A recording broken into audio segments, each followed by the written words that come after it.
Yine hormatly dostlar, Business Turkmenistan kanalımızda təzə yükümüz koyun qırqyan aparat. Az ne sebep olsa nam der ya. Metranı burada oturuyoruz. Can geldi dostumuzun tavarlarına devam edeceğiz. Koysan korkla düğüne ayrı içinde gelir. Neler içinde değil. Demesin onu takılıyor. Neler içinde değil.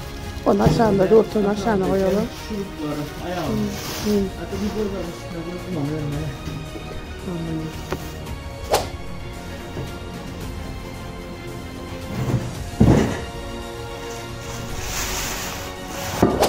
Yemek var, arkadaşlar. Amderyadan hazır can geldi.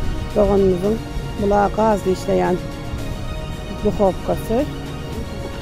Ve yankışar videomuzda koyun qırqyan.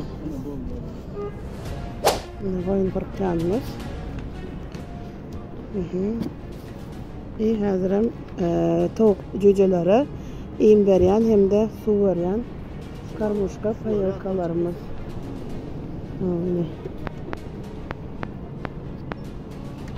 Nasip edenden nasip olsa taksiden uğradı otuyorsun eltip boşalar. Samanca varın.